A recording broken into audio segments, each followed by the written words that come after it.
Hello all and welcome to the Business Continues virtual podcast. My name is Connor Slasberg and today we're going to put the doom and gloom away and focus on some of the positives within our lives and businesses. Stop smiling, Stephen, I can see you. Today I'm joined by James, Robyn, Dave, Hannah and Stephen. Thank you all for joining me. Today's topic is customer communication. But before we start, I thought it would be great to hear a little bit from each of you about who you are, what you do, and in an old networking cliche, let's get to know you a bit better. And this week, I want to hear what your favourite sporting memory is, be that yourself or a team you follow. So we'll start off with James. What's your favourite sporting memory? If you can give us an introduction to who you are and what you do as well, that would be great. Of course, mate. So I'm James Cushing. I'm the city manager for City Fibre in Northampton. We work with yourselves, but predominantly we're rolling out a new fibre optic network all through Northampton. So quite live times for us at the moment. My favourite sporting memory, that's a tricky one. Probably going to watch my first football game with my granddad, to be honest, at the Cobblers. Cobblers, love that, brilliant. Hannah, could you give us an introduction to yourself as well, please?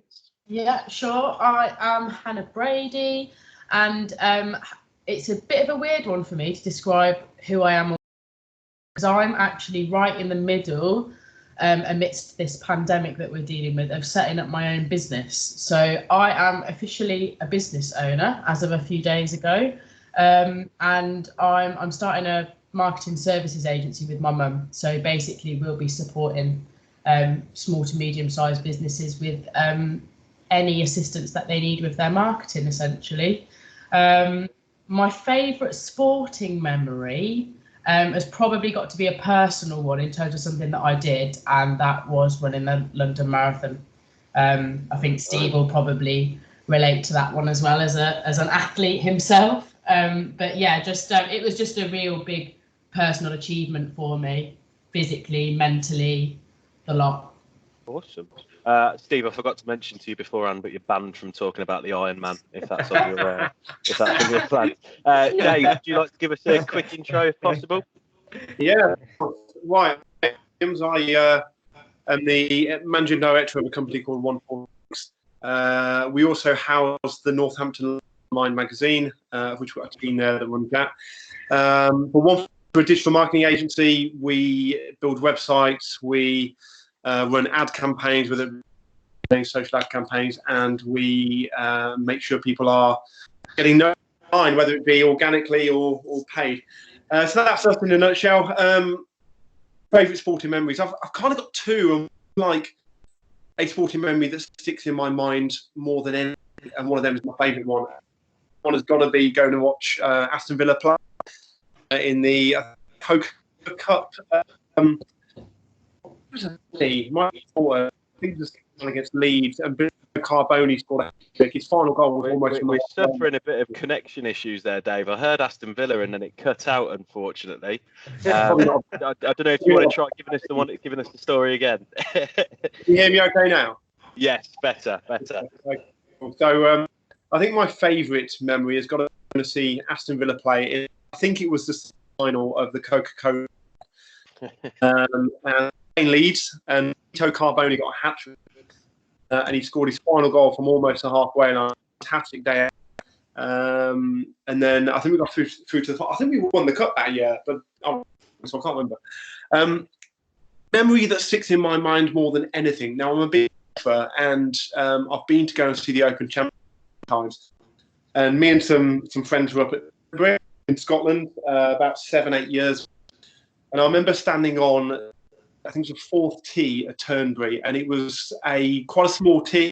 It had some kind of rails around the outside, so you could get quite close to the golfers. And Tiger was teeing off at about 7:30 in the morning, and I was my friends. I generally can't see the ball when it's in the air, so I have no idea where it's going when it comes off the course. And Tiger Woods hit this ball, and I just started clapping, applauding, yeah, go Tiger! And it was an awful shot. He turned and glared at me. Most memorable sporting memory. For the wrong reasons, but there we go. Brilliant. Robyn, if you wanted to give us a quick introduction to yourself, that'd be great. Yes, Robyn Allen from Robyn Allen Solutions. By day, I am an insurance broker, and by night, I'm a housebound agoraphobic right now, as with everybody else. So, yeah, we specialise in personal insurances, so life, critical, income protection. I'll be honest, I've never had so many questions about those products as I've had in the last week, because people actually realise they exist. Great.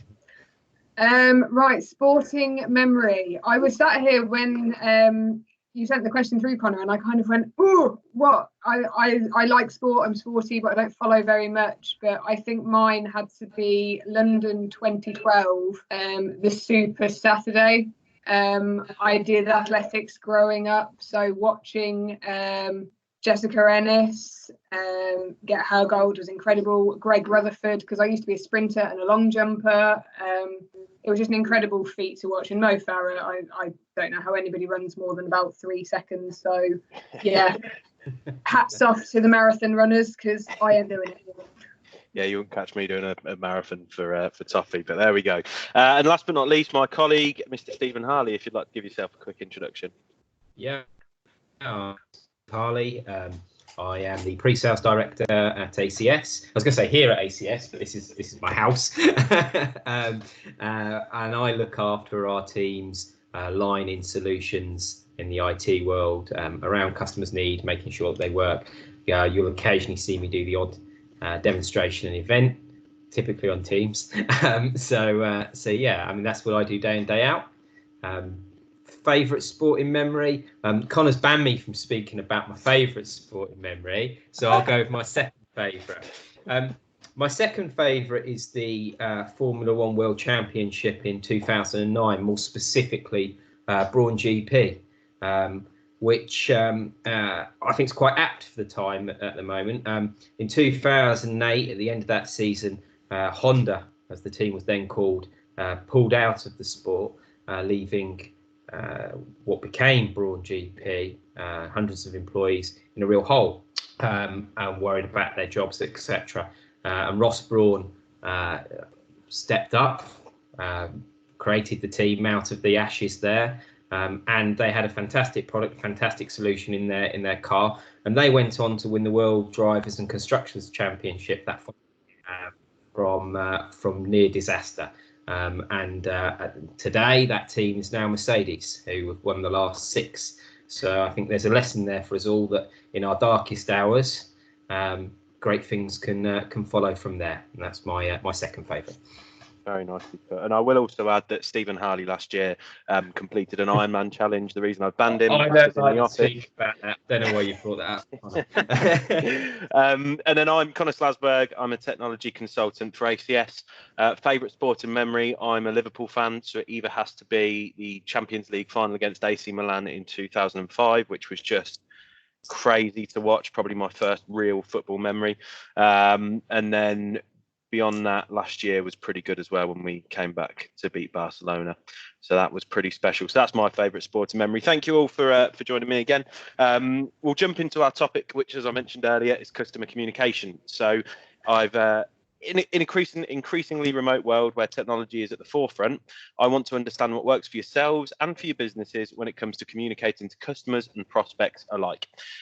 Furthermore, how your business has had to adapt its approach to customer communications in recent weeks. So I think it'd be great if we can start off, Dave, in terms of your job, and Hannah as well, obviously, is all focused around how you push out messages to customers and stuff of the like. So it'd be great to hear from you, Dave, what your thoughts are on, how that's done within your business and how that might have changed recently. Yeah, okay. It's been an interesting couple of weeks, let's be fair. And we had to, with every business probably around the world right now, we've had to change our approach to things. Despite the fact that we're digital, we spend a lot of time in front of customers, either talking to them on the phone or generally meeting them, inviting them into the office. And I think I had to change probably about 5 or 6 meetings that week when everything kind of kicked off on Zoom calls. So the thing for us over the past couple of weeks is pulling everything over to Zoom calls. We've had to utilise that piece of technology. I saw something how the value of Zoom as a company has gone absolutely through the roof of that, because people are just jumping onto things like Zoom, Google Hangouts, Microsoft Teams, and that's taken our business as well. We have had to adapt things a lot. We had got a customer which sells, they're a retail outlet, they sell furniture, to within about 2 or 3 days to bring them entirely online. There's been a lot of work involved around trying to digitize businesses even more so than they currently are. And one of the ways kind of approach this is, I sat down about to go and I said we need to go above and beyond even more so than we currently do for our customers. We need to talk to them even more so than we do, and we've seen it as an opportunity. You know, we've seen it as not to get chatting with people. People are more receptive, even though it is online. Well, that's brilliant. And Hannah, I suppose, obviously to follow on from what Dave said, in a very similar arena, how I know you're early on in starting up the business, but how have you found that in the last couple of weeks? Yeah, so to say I'm new into it, yeah, I'm like literally 48 hours into it. So it's been accelerated a little bit. This is something I've wanted to do for a long time. I've been sitting on the fence with it for a while, but my circumstances have changed, my mum's circumstances have changed, and our two skill sets kind of sweep together quite nicely, really. I, similar to Dave, we don't yet have a big client portfolio that we're having to manage at the moment. We're setting our business up, but I'm quite involved in the local business community, obviously the Next Generation Chamber, and just generally have quite a lot of contacts locally in Northampton. I'm also a member of Co-work Engine, which is a co-working space on Abington Avenue, and I can't tell you how much of a lifeline that community has been for me in the last week. So we've been vlogging, and they've been producing a vlog. It's now bi-daily, but it was originally daily, and we've been using a combination of Zoom. We've been using Discord, which is apparently a really popular app with gamers, which I've been open to. So we're predominantly using Discord as a community communication platform. So there's different chats happening about different topics. There's some more serious than others. You can have quick video calls, a bit like on House Party. So I would say predominantly as platforms that I've been using in the last couple of weeks to stay connected with the people I know, it would be Zoom and Discord. But I also think I've noticed that people have kind of regressed a little bit and just gone back to picking the phone up, which is actually a behaviour that I think particularly younger generations over the last few years have probably become less confident to do. And the amount of phone calls I've had just checking in to see how I am, and vice versa, I've made to check in on people, you actually have a really I've had some real quality conversations over the last few weeks just by picking the phone up and having a chat. And the only other thing I would say is I think that whatever happens when we come out of this period that we're currently living in, social media, the use of social media has transformed again in the space of a couple of weeks. And I think my kind of key piece of advice to people at the moment is change your narrative slightly and just be very conscious of how you're communicating with people, and use your platforms for good. Like, use them to add value to people and to advise people. And that I've seen so much of that in the last couple of weeks, from big brands, small brands, micro brands. So for me, it's been social media, Zoom and Discord. It's really interesting, and you both touched on it there. I think in what is becoming a world where we're becoming physically more distant from one another, people do seem to have come together a lot, and we're probably talking more now than we ever were, be that internally with our teams, or be that with, you know, customers, prospects. We're looking for new ways to be in more regular contact, which I think has been really nice. I think it'd be interesting to go to you next, Robyn, because obviously you're quite prolific for being someone that likes attending a networking event, and I'd imagine that's one of the primary ways in which you speak to customers and prospects. So how have you had to adapt the way you work in making sure that you're still out there and speaking to the right people? Yeah, I mean, I say lucky. I kind of thankfully saw this coming about sort of 3-4 weeks ago. So I already started putting plans in place, because a lot of the people I see tend to be high risk because they come to a broker because they've got a medical issue. So I started putting things in place earlier. I was already moving to the online video calls. I'm still basically refusing to do telephone calls. I want to be able to see people's face. I need to see when they pull a face, because that's really important. But what I found myself doing is I give a list now, and when I say, right, we'll book this meeting, what do you want to use? I will say, right, WhatsApp, FaceTime, Zoom, or Skype, because I'm not always talking to business people who use these things all the time, and I'm having to go with what they already know how to use, because it's a hard enough conversation to talk about what if, without them then trying to figure out a piece of tech on top of it. Even though I have learned that WhatsApp video call makes me feel a bit ill. No idea. That's been a bit interesting. I've started to get a bit of motion sickness, so I have to make sure I'm looking away a bit more. But in terms of communicating with my clients, that really hasn't changed, because whenever I get the inquiries of, am I covered for this? Am I covered for that? What are we doing with this? I'm still replying in the same way.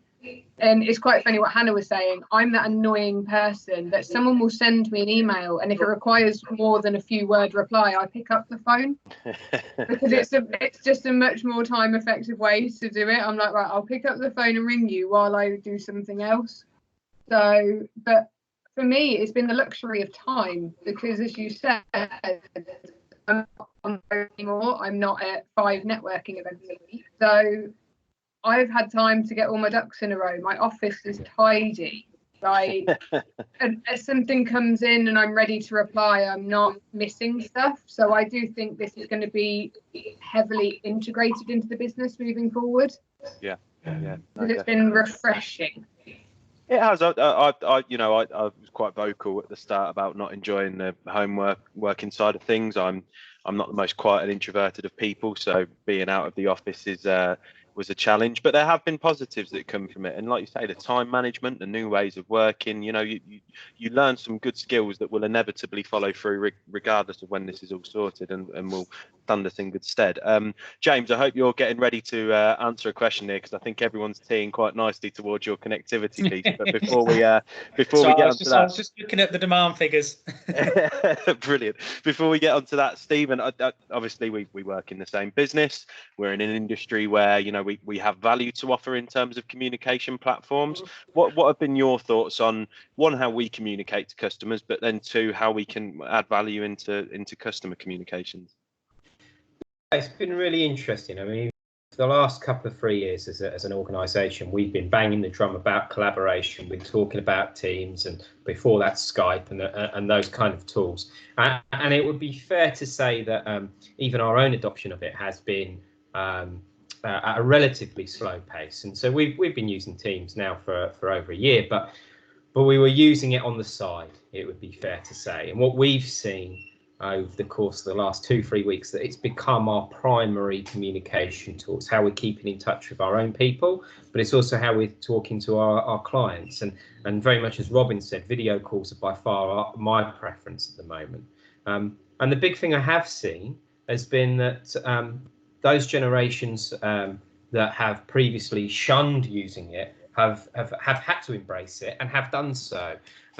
So I take, if I look around kind of our own board, and Connor will know, and Hannah will know, you know, we have a couple of guys there of an older generation, in Kevin and my father, who's well into his 60s, and all of a sudden to see them embracing Teams and using video calling rather than just the telephone, it makes a big difference. And I think as a country, what we're seeing is this massive acceleration of this in the world, really, of these technologies that we're probably going to take until a whole generation had left the workforce to really get the uptick and the usage. Well, now suddenly they've become central, and I think that's really where we've seen the change. Our biggest ability to help people beyond the technical of getting it up, set up and working really is about training and guidance, and getting people used to how to we use those. And we'll be running and have been running events around that.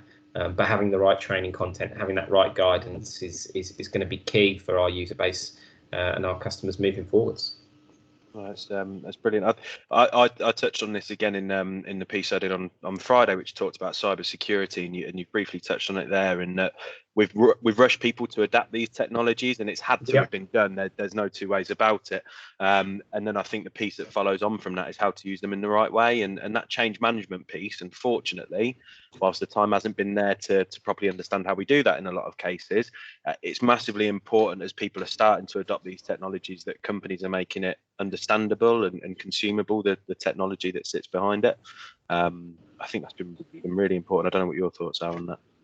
Yeah, you make a very good point when you talk about security. So what we've seen out of necessity organisations adopting a lot of consumer grade tools to communicate out. Now, if you're dealing with consumers, then that's absolutely understandable. But what that leaves you with as an organisation are a set of security concerns. Which tools people are using, how are you governing that, what recordings are being made, where they kept, how you can control it. All of that are questions that right now are not first and foremost in people's minds, understandably so. But the adoption of this technology is not going to roll back. People are not going to go back and go, I'm going to stop using that now that COVID-19 is no more. We will see a permanent change in habits to a degree. And with that will then come the realization that a lot of that data, a lot of that information, that communication is outside of that kind of corporate and company control. And so I think you'll see things like Teams and Zoom where you can have that corporate control will become much more in vogue as companies will try and push people towards those standards. And yes, WhatsApp and Portal and those sorts of tools will always be there, FaceTime, etc. But I think what we will see is that standardization, there'll be a second wave of control, in 6-7 months time when people realize, hang on a minute, there's a load of video recordings from critical meetings we had out there. Oh, where is that? What's happened to that? Is that all in the same place under control? And I think we'll see that second wave. We'll also see people change their infrastructure habits as well. So cloud-based solutions like 8x8 and telephony, that will become standard. People will want notebooks, they won't want desktops. That change is coming, and that won't go away in the short term. No, completely agree. The way I simplified it was, at the moment, functionality is taking a priority over security, but certainly that's in 3 to 6 months' time we're going to need to see those level out again, I think. And Mr. Cushing, last but not least, obviously you've got challenges in how you communicate with your partners. I'm sure that have arisen, but more importantly, you and your team are behind the backbone of all of the wonderful stuff that powers this technology that we talk about. So, how has the last couple of weeks changed City Fiber's plan in pressing on? I saw in the news that you guys are still considered key workers because of the infrastructure and you're pressing on. Yeah, I mean, I mean, in terms of the network, we're seeing firstly, should get out there. There is plenty of capacity. There's no worries around sort of the fibre network that we're putting in. I mean, we're seeing and nationally we're seeing different uses, different demands, but we're seeing figures between 20% and 50% increase in demand during the daytime. But to put it into context, that in effect, a lot of these networks are built around very, very high peak demands, which we're not getting through or getting close to at the moment in terms of the increased demand through the team meetings, through these sort of longer working days and various sort of approaches that businesses are taking. For us, though, as you say, I've never been on more team meetings in my life. We're keeping in touch with internal colleagues. We're having conversations with our key stakeholders, our contractors, and every different area is having a different response. So we are, as you rightly point out, telecom infrastructure workers is cast as key. We are being requested by government to keep out there and do two things. Obviously, maintain the network, absolutely critical. We serve hospitals, public buildings, as well as business premises in these areas. So, the maintenance of that key network is happening, but also in some areas particularly keen for us to continue to deploy the new fibre network, fibre to the homes. And different views on that. Some areas can see it in terms of, it's a critical infrastructure. Let's go out there. Let's continue to produce that. Other areas are a little more concerned about minimising sort of impact. It's a very visible thing. People are concerned if we're outside in their street working. So we've taken various measures around issuing key worker letters, new high-vis equipment, these kind of things, because we do appreciate that as while it is a critical infrastructure, likewise people are at home and are in concerned about what's happening around them. So for us, it is the balance of continuing to maintain and deliver the network, extend that network where practical, but also make sure that we're not taking any undue risks around residents' homes or working with key stakeholders who may have issues. And then on top of all that, we've got all the fun around supply chain management, because obviously you have issues around reinstatement, the physical build of these networks.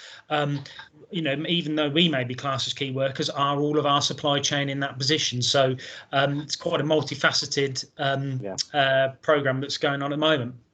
So many cogs to consider in every aspect of work, no matter what you're in at the moment, isn't there? One question I've got to anyone, and feel free to raise your hand and take a stab at it, but we're all missing that face-to-face communication. We're all adopting these new technologies. What are everyone's thoughts on what comes after this? Do we snap back to the face-to-face meeting straight away, or do you think that the virtual meeting almost becomes the first meeting from here on in? How does everyone see that? I can see Robyn thinking. Yeah, I think mine's going to just depend on.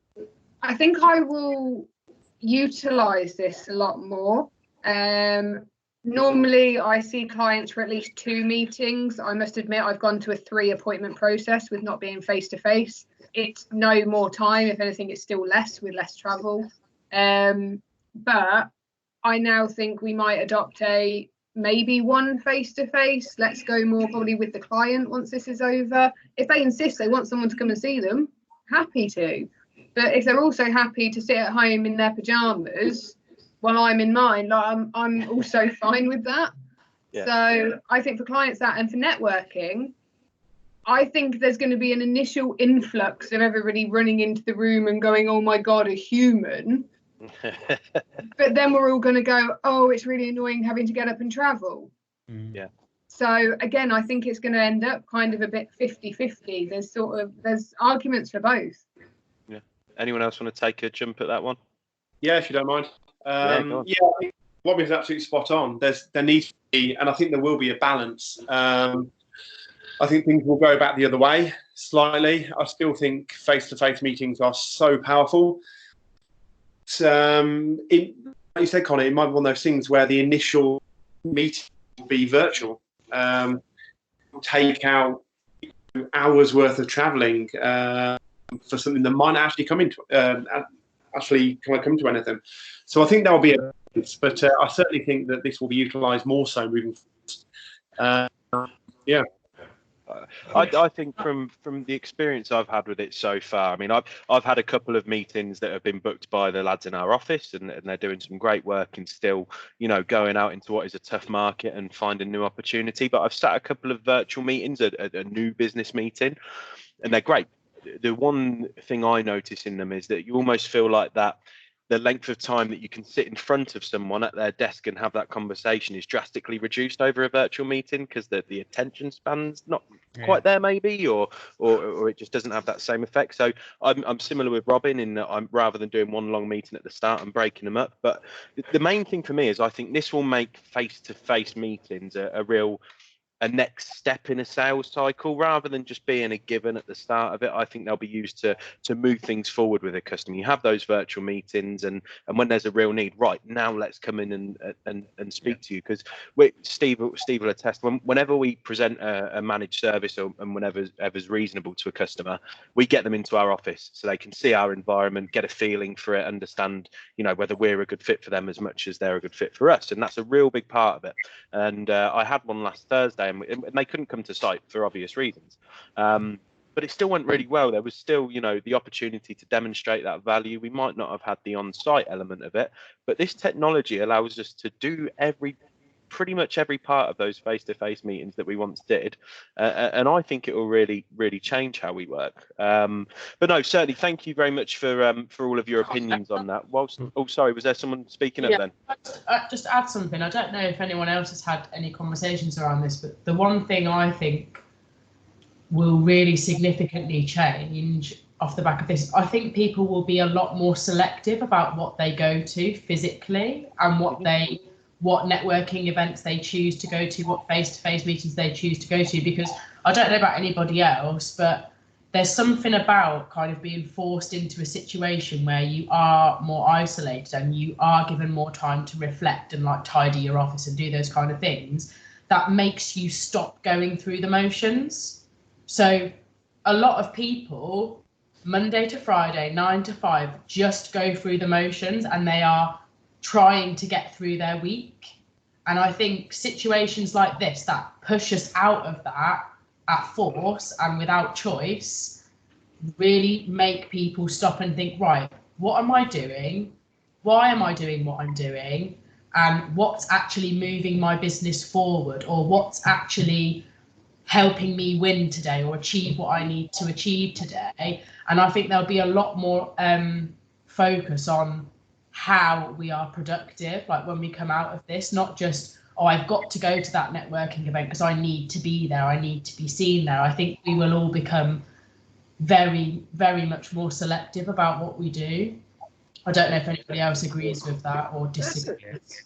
That's an interesting point, Hannah. I think what we will see, traditionally the UK's kind of had this productivity gap that everybody's spoken about, and I wonder, as people start to adopt these new ways of working and using these tools, well, we might see some of that actually close moving forwards.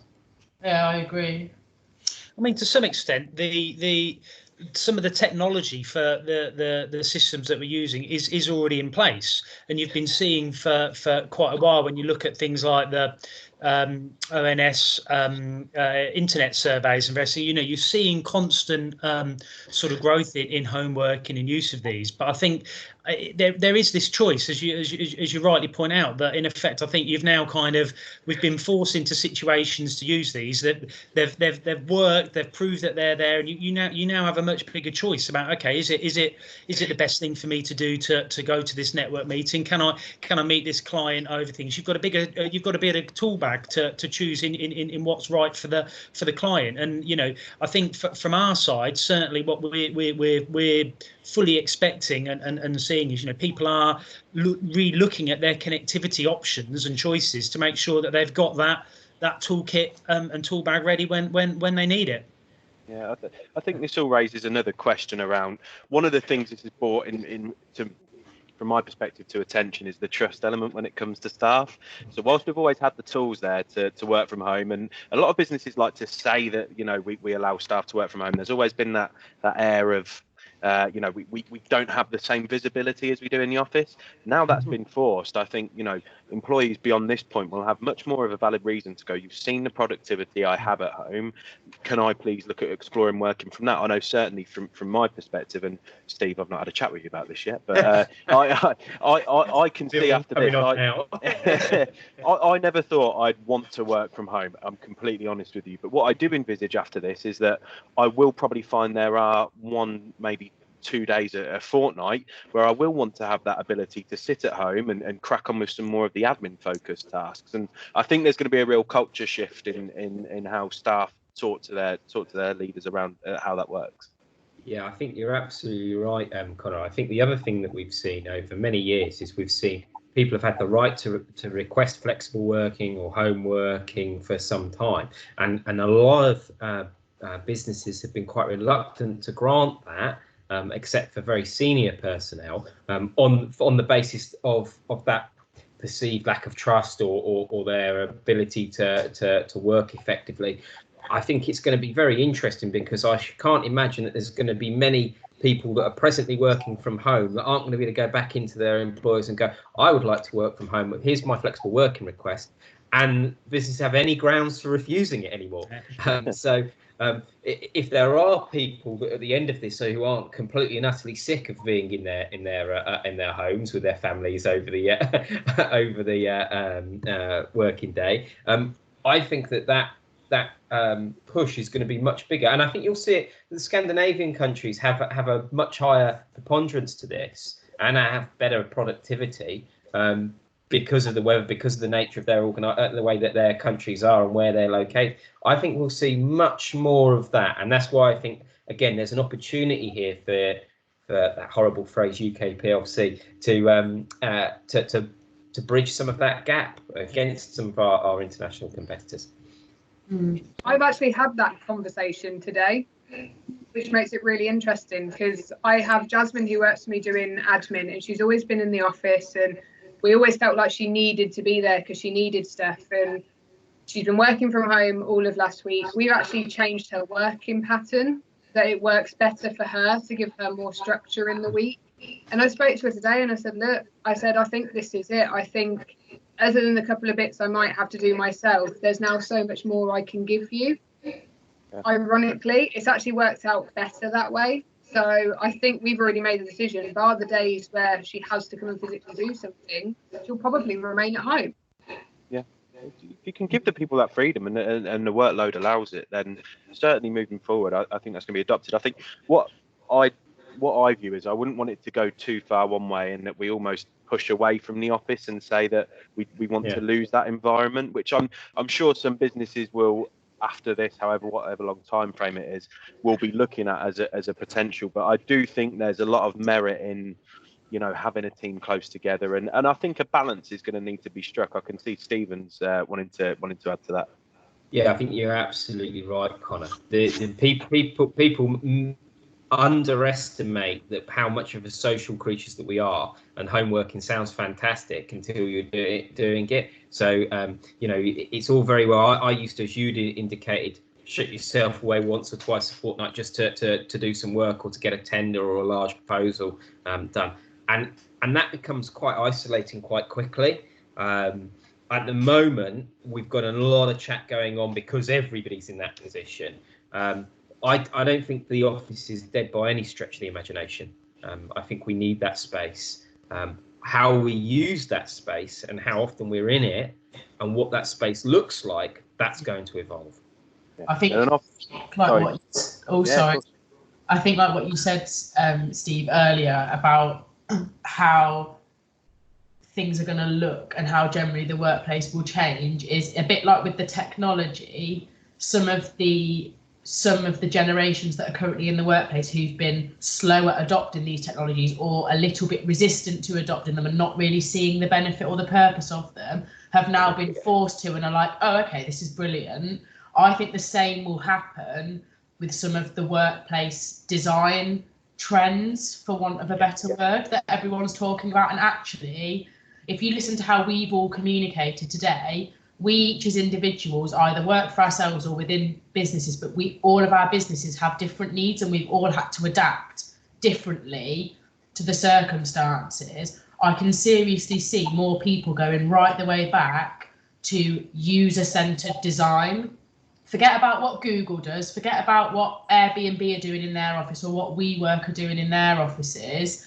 What does your business need and what do your team need to be happy in their job, to be functional in their job and to be really successful in their job? Like Robyn's just given a really good example there of actually this situation has made us realise that we can give Jasmine more by actually allowing her to be at home more or letting her do that. So that's user-centered design. Like, you've got to be the architect of the environment that your team need. And I think a lot of people have gone quite technology-led with how they design spaces. So we're like, how often do people sit at their desks, and how much do people move, and heat mapping and things like that. But actually, if we just observe people and ask them, what are you doing to make your environment better than it actually currently is, and go back to the more basic ways of finding answers, I think we'll see a massive kind of adoption of that, whereas it's been being talked about for years. I think I'm conscious on time with this topic, so we'll kind of round it up. But I think what we're kind of all agreeing there on is that an office is going to become a place that reinforces a culture.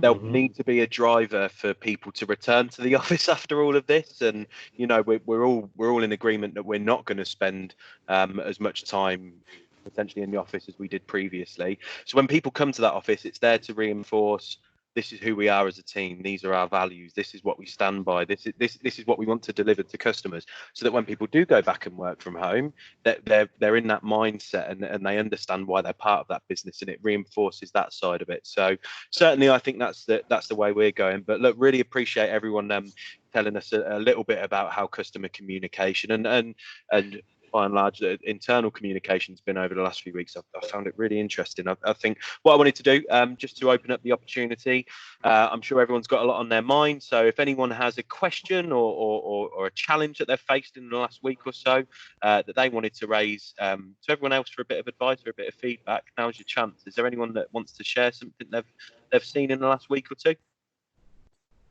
Yeah, cool, cracking. Cheers, Dave. As a marketing agency, it's going to be about, I don't know, I mean, anyone around the table might be able to help with this, but Hannah probably more. In times like this, and let's be fair, we haven't really seen a time like this, but in times of concern, Dave, we're losing you again a little bit there. I don't know whether you want to turn off the video and see if that helps. Give us a sec. Cool. Right, can you hear me okay now? Yeah, just about. It might break up a little bit, but we'll battle on through and see how we get on. It's just because of James's network. If it was our network, it would have a problem. It's your bit of capacity is being used. Yeah, probably. Everyone hear me okay, Bob?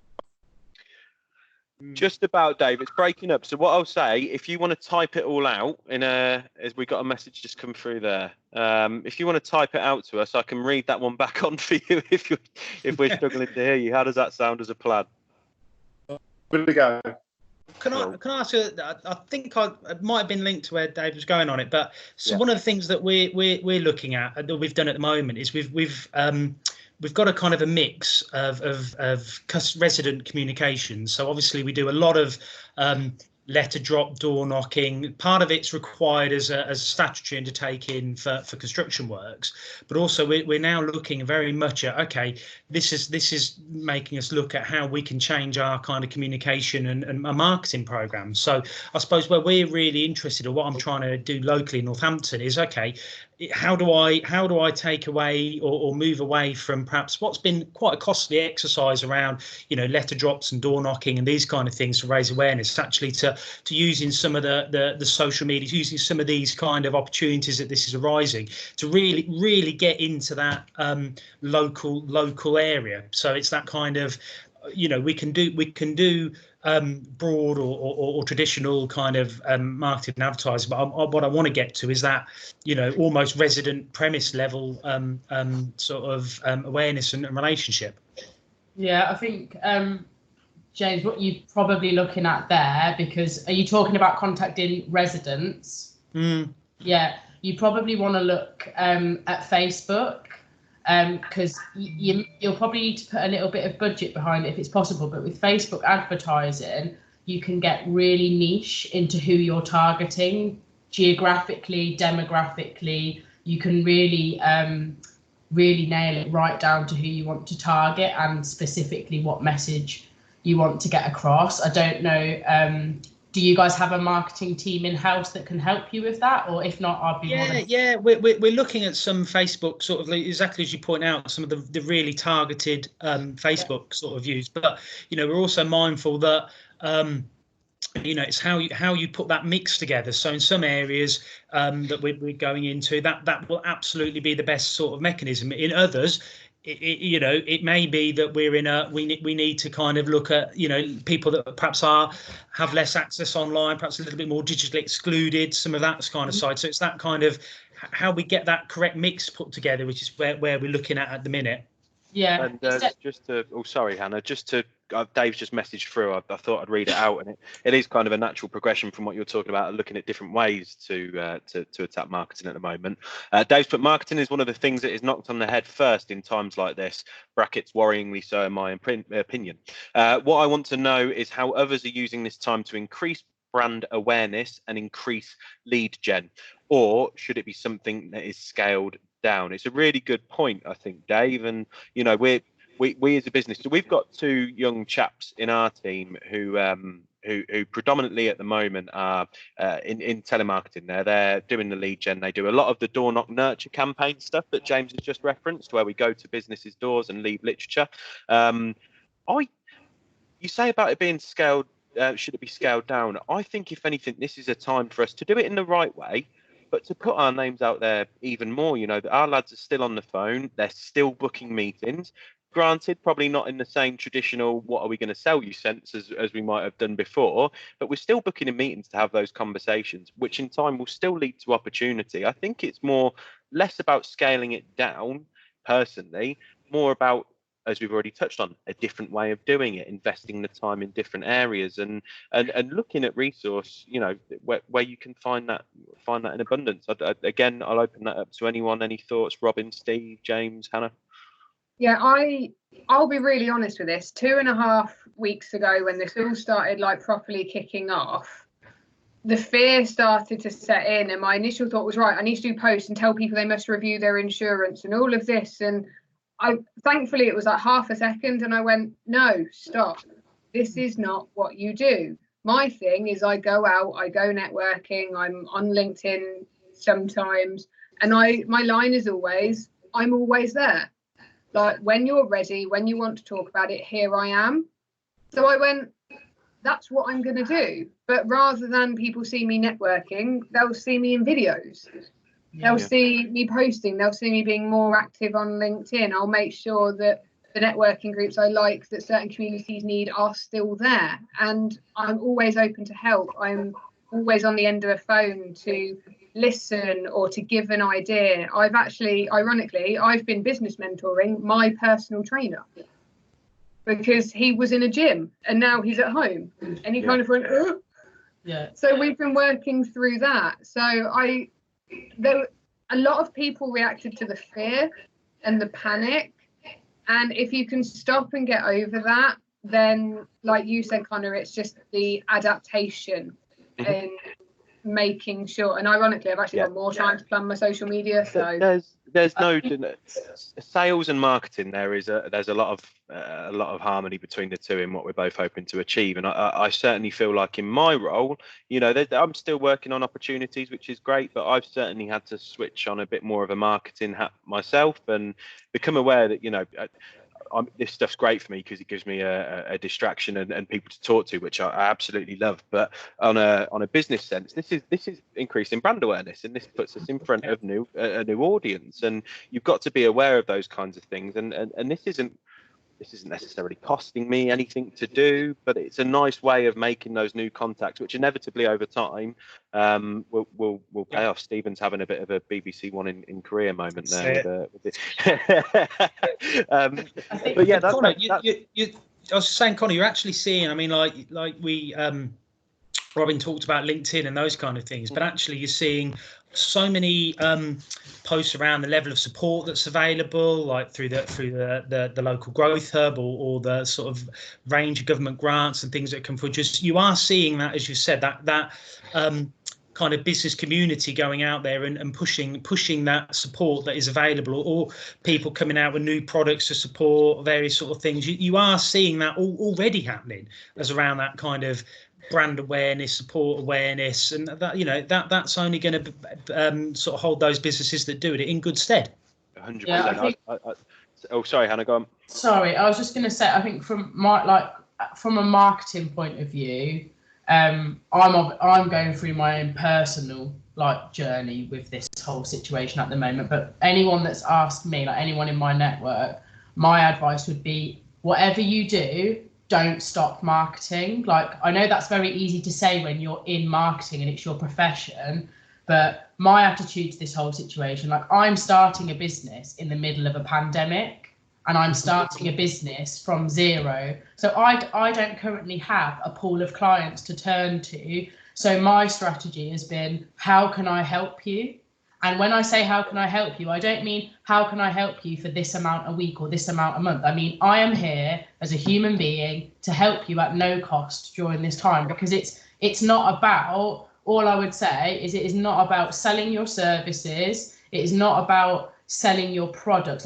I think with ACS as an example, your business is actually helping people. What you do is a solution to a lot of people's problems right now. So that's really good for people. But if you're selling a service or a product that isn't critical at this time, whatever you do, don't try and kind of shamelessly sell it. Change your narrative and change your tone to, how can I help? What do my clients need right now? And what have I got in my toolkit that I can give to them to help? And that just means on your social media, changing it from, here's our latest, I don't know, pack of Post-it notes, to, don't worry everyone, here's a positive quote for the day. Just little bits of content that's going to keep people motivated, make them know that we're all in it together and that you are there for them if they need them.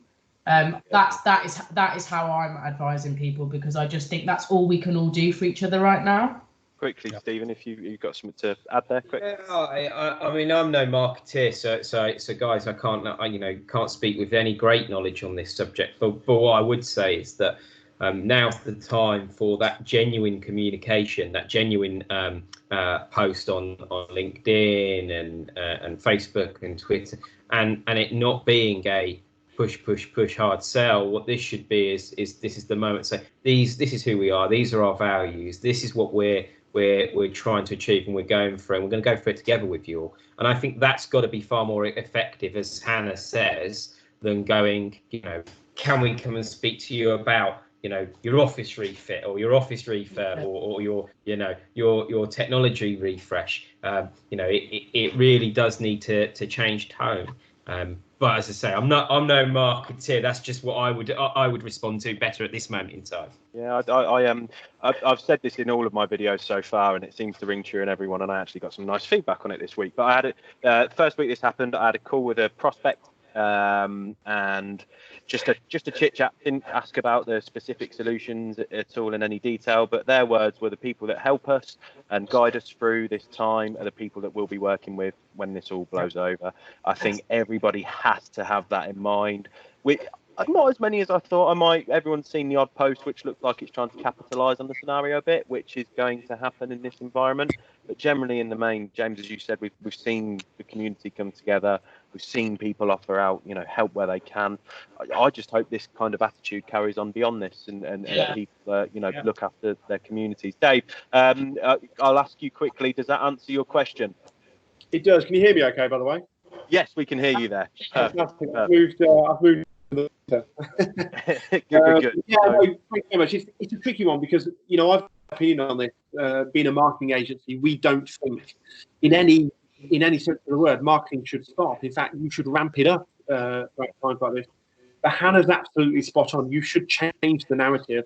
You shouldn't be into the fact that we're going through a very difficult period here, and there needs to be that element of support. So changing the narrative is absolutely crucial, but it doesn't mean that you shouldn't be marketing. No, completely agree.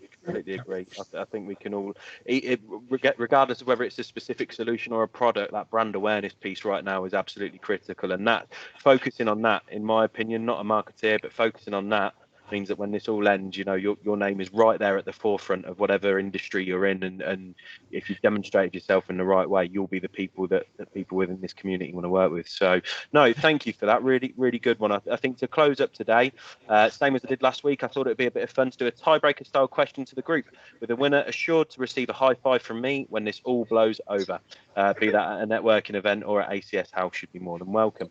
So today's question is, and I'll let you answer it one by one. To the closest meter, how wide is San Francisco's Golden Gate Bridge? So we're going to start with James. James, what's your guess? I'm going to say 900. 900. Wow. Okay. Stephen? Oh, Stephen's gone quiet. Stephen? I'm muting my microphone. Sorry. I reckon it's going to be at least 3 lanes, isn't it? So I don't know, 200 metres. 200 metres. Hannah? Wide? I thought you said length. I'm going to go 185. 185. Okay, Dave? I'm going to go 146. Was that 146? Yeah. Okay. Robyn, last one? I am going to go with 145. Robyn, your approach has paid off, Robyn, because the answer was 27 metres, apparently. Oh, Yeah. Sorry, So there folk, I we go. went high there. Cracking. I thought you said length. Brilliant. So I just wanted massive bridge. I just wanted to give a quick shout out as well. I said I'd do once a week to a good cause that I've seen on LinkedIn. Saw this today, actually. Someone I wasn't connected with, Zach Draper, who's director at Be Assured Limited, put a post out saying that Old Northamptonians RFC are raising money to buy supplies for the Northamptonshire Health Charity to distribute to NHS workers at the Northampton General, which I'm sure we can all agree is a really, really worthwhile cause at the moment. I will put a link here, and I'll also tag Zach in, so if anyone's got any questions, I'm sure he'd be able to help on that one. Next week, I'll be doing a Business Continues virtual roundtable again. Topic leads on quite nicely from our chat today, which is customer retention. And I will have a table of shiny new faces ready to share how they demonstrate value and build relationships within their business. So if any of you have any topics you'd like to see, or you'd like to be a part of the Business Continues virtual roundtable, please do comment below or drop me a message. Otherwise, thank you again to all of my guests, and hope everybody has a great week. Thank you very much, guys. Take care. Yeah. Thanks, Connor. Thank you. bye. Thank you all.